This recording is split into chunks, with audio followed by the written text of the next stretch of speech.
আমি প্ৰধানমন্ত্ৰীজনক শ্ৰদ্ধা জনাইছো। অতি দুখেৰে আমি ক'ব লগা হৈছে আজি 27 তাৰিখ অক্টোবৰ আমাৰ হেৰি গৈছিলে সোণালী জয়ন্তী গৈছিলে। বিভিন্ন ছাত্ৰ ছাত্ৰী ইয়াত মানে বিনা মাননিত মোৰ ছাত্ৰ ছাত্ৰী শিকাব মোৰে ছাত্ৰ ছাত্ৰী ইয়াত ৱাল পেইণ্টিং কৰিলে। আমাৰ ৰাইজে বিভিন্ন দান বৰঙণিৰে হিতেশ বৰুৱা ছাৰে আমাৰ ইয়াত ৰং কৰিলে, এই ফ্ল'ৰ বনাই দিলে, পলিক্লিনিকে আমাৰ হেৰি দিলে। গতিকে ৰাইজৰ দান বৰঙণি হাজৰিকা ছাৰ আমাৰ পুলিচ ডিপাৰ্টমেণ্টৰ তেখেত এজন ভাল বিষয়া আছিল, ইয়াত সহযোগ কৰিলে, ৱাল প্লাষ্টাৰ কৰি দিলে। গতিকে এইসকলৰ যিটো দান স্কুলখন সুন্দৰ কৰি ধৰাৰ যিটো সংকল্প এইটো সফল হ'ল। গতিকে আমি এখন উন্নত মানৰ অসমীয়া মাধ্যমৰ বিদ্যালয় গঢ়াৰ কাৰণে সংকল্পবদ্ধ। মোৰ এটা সপোন আছিল 92 চনত ইয়াত সোমাই একেলগে শিক্ষকতা কৰি আছো, আৰু এই সপোন বাস্তৱ হোৱাৰ দিশত আগবাঢ়িছে। সোণালী জয়ন্তী অত্যন্ত আহ্বান জনাইছো, আপোনালোকে আনক। আমাৰ 15জনীয়া ষ্টাফ আছে, ৰেচিমতে ল'ৰা ছোৱালী কম আছে, গতিকে আহক আমি চাওঁ এবাৰ চেষ্টা কৰি অসমীয়া মিডিয়াম মানে উন্নত কৰিব পাৰোঁ নে নাই।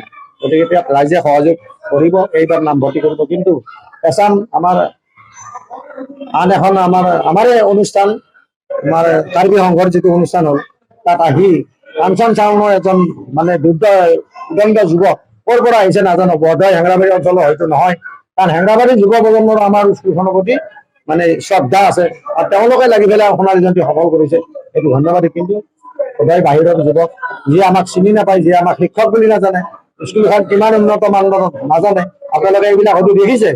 ইয়াত ডাক্তৰ ইঞ্জিনিয়াৰে ভৰি আছে, ACS অফিচাৰে ভৰি আছে, পেটৰ টিচাৰৰ মই কথা নকওঁৱে, যিসকলে আমাক প্ৰধান জনায়। গতিকে অতি দুখ পাইছো মই, যি সপোন বাস্তৱত বিপাত কৰিব এনেকুৱা দুষ্কৃতিকাৰীৰ পৰা হয়তো বিফল হৈ যাম। তাৰ কাৰণে আপোনালোকৰ সহায় বিচাৰিছো আৰু আশা কৰিছো আপোনালোকে সহায় কৰিব।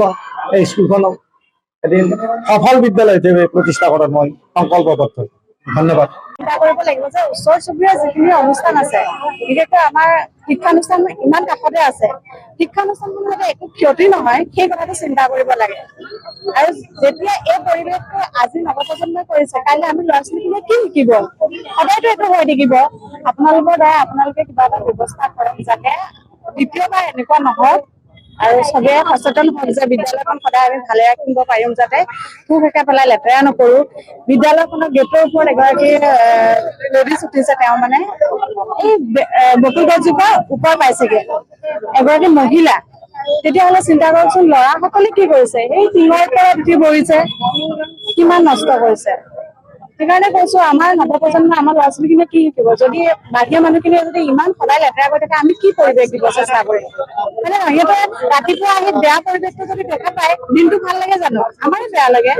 মানে সদায় ওচৰ চুবুৰীয়া যিকোনো অনুষ্ঠান পতাৰ আগত অনুষ্ঠান পতাই যিসকলে মানে পাতিব, আমাৰ বিদ্যালয়খন বহুত লেতেৰা কৰিছে, সেইটো কাৰণে আমাৰ বিদ্যালয়খন চাফ চিকুণ থাকিলেহে আমি ভাল পাওঁ। বিদ্যালয়খন চাফ চিকুণ থাকে আৰু আমাৰ লেতেৰা পিঠিত পেলাই লেতেৰা কৰি দিছে আমাৰ বিদ্যালয়খন। নমস্কাৰ। আমাৰ বিদ্যালয়খন চাফ চিকুণ হৈ থাকিব লাগে, পিঠ পেলাব নালাগে। আমাৰ বিদ্যালয়খন আমি পঢ়ি থাকো, আমাৰ বিদ্যালয়খন চাফ চিকুণ হলে ভাল লাগে।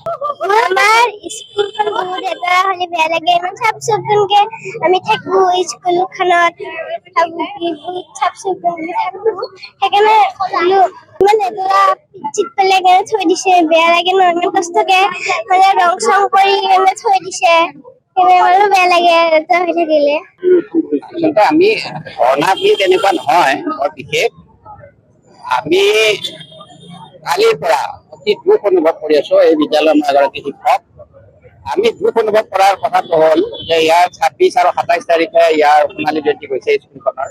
সোণালী জয়ন্তী উপলক্ষে আমি এই বিদ্যালয়ৰ মূল যিখন সন্মুখৰ যিখন বেৰ আপোনালোকে দেখিছেই, সুন্দৰভাৱে ইয়াক অংকন কৰা হৈছে। এই অংকন কৰিছিল ইয়াৰ বিদ্যালয়ৰ প্ৰাক্তন ছাত্ৰ ছাত্ৰীসকলে, তেওঁলোকে পইচা খৰচ কৰিছিল, আৰু এটা সুন্দৰ পৰিৱেশত বিদ্যালয়খন আমি উপস্থাপন কৰিব বিচাৰিছো।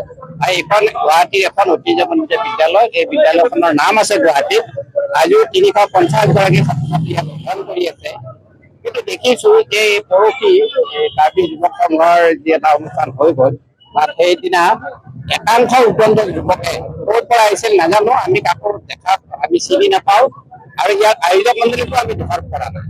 তেওঁলোকে এই বিদ্যালয়খনৰ চৌহদৰ ভিতৰত প্ৰৱেশ কৰি গোটেই বেৰবিলাক নষ্ট কৰিছে, শিখৰত পিট পেলাইছে, ভৰিৰে গচকিছে, জোতাৰে গচকিছে, মানে বিভিন্ন ধৰণৰ অত্যাচাৰ। আৰু এখন স্কুল বুলি আচলতে তেওঁলোকে ভবা নাই চাগে, কিবা বেলেগ বুলি ভাবিছে।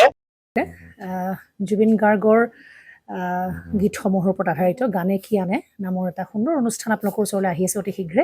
অহা 15 আগষ্টৰ পৰা ধেমাজিৰ পৰা প্ৰথম অডিশ্যন আৰম্ভ হ'ব আৰু সেই অডিশ্যনৰ যোগেদি বিভিন্ন কণ্ঠশিল্পীসকলে যিসকলে এই অনুষ্ঠানত যোগদান কৰিব বিচাৰে তেওঁলোকে এই অডিশ্যনৰ যোগেদি আগবাঢ়ি আহক। আৰু জুবিন গাৰ্গৰ বহুত ভাল লগা গান আমি সদায় শুনি আহোঁ।